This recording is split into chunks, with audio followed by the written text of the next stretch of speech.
बिस्मिल्लाहिर्रहमानिर्रहीम।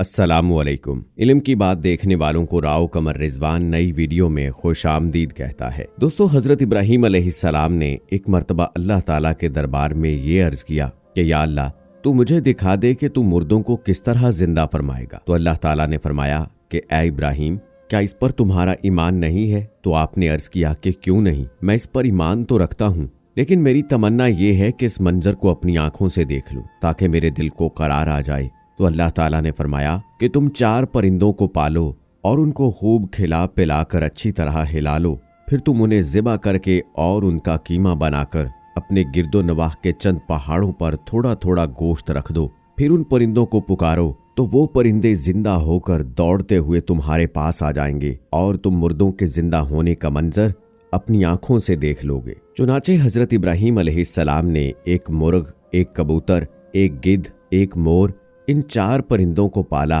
और एक मुद्दत तक उन 4 परिंदों को खिला पिलाकर खूब हिला लिया। फिर इन 4 परिंदों को ज़िबाह करके उनके सरों को अपने पास रख लिया और उन 4 का कीमा बनाकर थोड़ा थोड़ा गोश्त अतराफो जवानिब के पहाड़ों पर रख दिया और दूर से खड़े होकर उन परिंदों का नाम लेकर पुकारा कि ए मुर्ग, ए कबूतर, ए गिद्ध, ए मोर।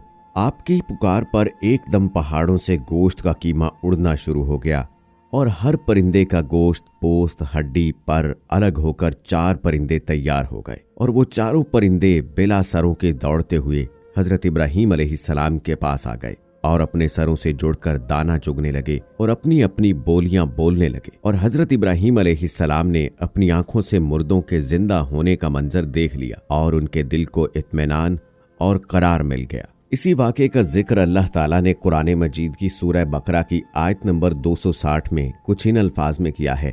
और जब अर्ज की इब्राहीम ने, ऐ मेरे रब, मुझे दिखा दे तू क्यों कर मुर्दे चलाएगा। फरमाया, क्या तुझे यकीन नहीं?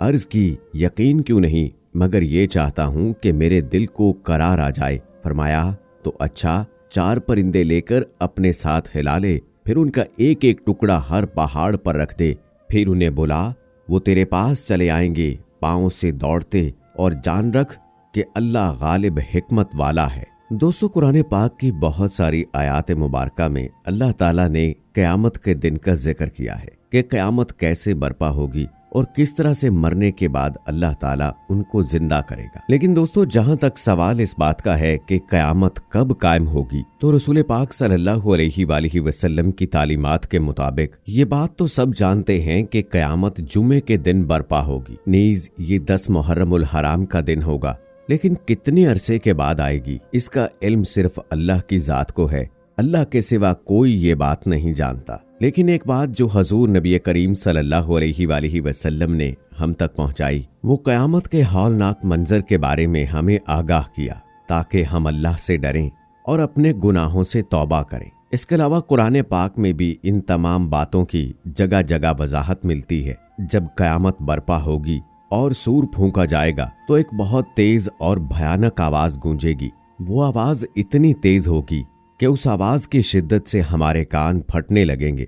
वो आवाज पूरी कायनात में गूंजने लगेगी, सब घबरा जाएंगे। जो इंसान जहां खड़ा होगा वहीं उसके पैरों के गिर्द जमीन फटकर जुदा हो जाएगी और हवा में उड़ने लगेगी। बेटा खौफजदा होकर अपनी माँ को आवाज देगा, लेकिन वही माँ जो उसकी एक जरा सी आहट को सुन लेती थी, उस वक्त उसको पहचानने से इनकार कर देगी, उसके लाख चीखने पर भी। और ना ही उसका बाप।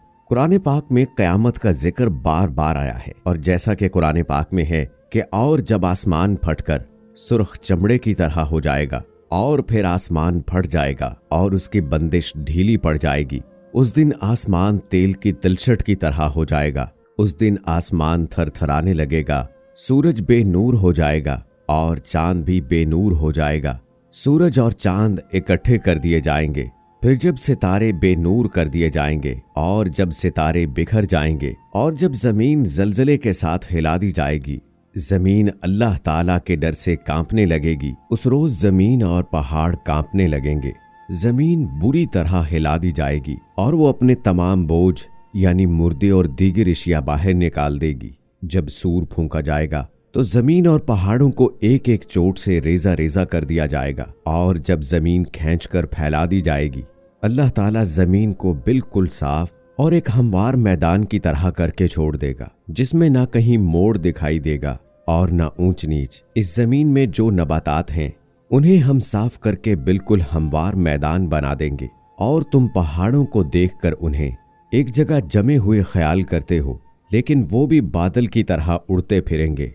ये है सनद अल्लाह की, जिसने हर चीज को मजबूत बनाया है और जो कुछ तुम करते हो उससे बखूबी वाकिफ है। लोग तुमसे पहाड़ों की निस्बत सवाल करते हैं तो आप कह दें कि उन्हें मेरा रब रेजा रेजा करके उड़ा देगा, और फिर जब पहाड़ रेजा रेजा कर दिए जाएंगे तो वो मिसल एक बिखरा हुआ गुबार हो जाएंगे। उस वक्त समंदर भड़का दिए जाएंगे और फिर समंदर बह निकलेंगे। सब लोगों को एक साथ जमा कर लिया जाएगा। उनके सरों पर सूरज आग बरसाएगा। उस वक्त सूरज उनके बहुत करीब होगा और जमीन तांबे की तरह दहकने लगेगी। वो प्यास की शिद्दत से तड़पेंगे, लेकिन उन्हें पानी नहीं मिल सकेगा और न उन लोगों के जिस्म पर लिबास होगा। तब एक दिन 50,000 साल के बराबर होगा और 7 दिन तक उन्हें उस हाल में रखा जाएगा। उसके बाद अल्लाह की अदालत कायम होगी। लोगों को उनके आमाल नामे दिए जाएंगे। जो लोग नेक हैं उन पर सख्तियां आसान हो जाएंगी और जो गुनाहगार होंगे उनको सजा दी जाएगी। उस वक्त जन्नत को करीब लाया जाएगा और दोज़ख की आग भड़का दी जाएगी। बस एक मुसलमान होने की हैसियत से हमें क़यामत के दिन पर यकीन होना चाहिए, और जिसके दिल में अल्लाह का खौफ होगा वो यकीनन गुनाहों से तौबा करेगा। आइए हम सब आज ही अपने गुनाहों से तौबा करें, गिड़गिड़ाकर अल्लाह से माफी मांगे, क्योंकि क़यामत का दिन बड़ा हौलनाक होगा। मैदान महशर बहुत सख्त होगा, कड़ी आजमाइश होगी। हम अल्लाह पाक को क्या मुंह दिखाएंगे। दोस्तों, आज भी वक्त है, आइए अपने गुनाहों से तौबा करते हैं। हमने जो जाने अनजाने में किए, जो जानबूझकर किए, अपने तमाम गुनाहों की माफी तलबी करते हैं, इस्तग़फ़ार करते हैं, क्योंकि जब तक सांस है तब तक हमारे पास माफी का मौका है। लेकिन जैसे ही सांस की डोर टूटेगी तो हमारे लिए तौबा का दरवाजा भी बंद हो जाएगा और हमारे आमाल का अकाउंट भी बंद हो जाएगा। फिर हम अफसोस करेंगे कि काश हमें एक दिन मिल गया होता, और गिड़गिड़ाएंगे कि हमें एक मौका और दे दो, हम उस दुनिया में जाएं और नेक आमाल करें, अल्लाह ताला के अहकामात के मुताबिक जिंदगी गुजारें। लेकिन ये मौका फिर हाथ ना आएगा। अल्लाह से दुआ है कि अल्लाह ताला हमें अपने और रसूल करीम सल्लल्लाहु अलैहि वसल्लम के बताए हुए तरीकों के मुताबिक जिंदगी गुजारने की तौफीक अता फरमाए और हमारा ईमान पर खात्मा फरमाए। आमीन सुम्मा आमीन। दोस्तों, कमेंट बॉक्स में आमीन लिखकर आप भी हमारी दुआ का हिस्सा बन जाइए। इसी के साथ मुझे अगली वीडियो तक इजाजत दीजिए। फी अमानिल्लाह।